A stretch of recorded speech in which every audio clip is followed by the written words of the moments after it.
So today we're going to be making some sauerkraut, very basic recipe. At its simplest, all it is cabbage and salt.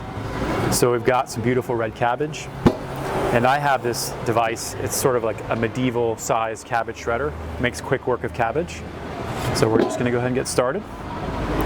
You just want to wash off the cabbage so that you don't see any visible dirt. There's tons of really good bacteria that are already present on the vegetable that are going to help us do the fermentation, so we want to keep those. So basically I'm just going to start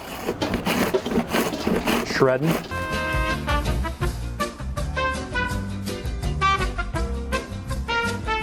So I've dispatched that one cabbage, and really the next step is just to salt it. So this was about 2 pounds of cabbage, so we're going to use about 2 teaspoons of sea salt. Try to avoid table salt as it contains iodine. This is just straight up unrefined sea salt. So I'm just going to add it to the cabbage. All right, so you've added salt, and now the next step is really just to start to massage the cabbage. By massaging the cabbage, we're breaking up some of the cell walls and releasing water, and then the salt is also doing the same thing. So basically cabbage makes its own brine. So we got that started a little bit, and this is where we get to be creative. I'm going to take some caraway seeds, which is a very classic German recipe, kind of has that rye flavor, and just add that to the mix here.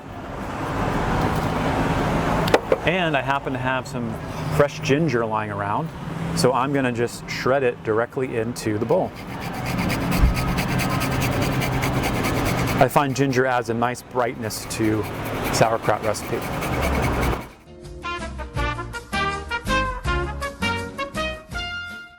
And it's only been a few minutes, but you can see that awesome purple brine. That's what we want. So I'm going to take a quart-sized wide-mouth jar, clean, doesn't have to be sterile. This is different than canning in that regard. You want things to be clean, but they don't have to be boiled and all that stuff. But clean jar, and I'm just going to I'm going to pack the soon-to-be sauerkraut into the jar. So just get every last bit and pack it into the jar. And as you pack it down, you can see there's brine still forming. The next step is to find something that allows you to keep the brine, the vegetables submerged under the brine.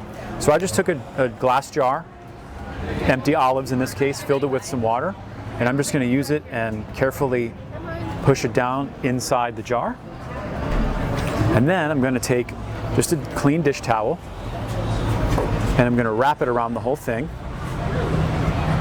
And what this does is it allows carbon dioxide, which is a natural byproduct of the fermentation process, to escape, but it doesn't let flies in, and flies love fermenting things.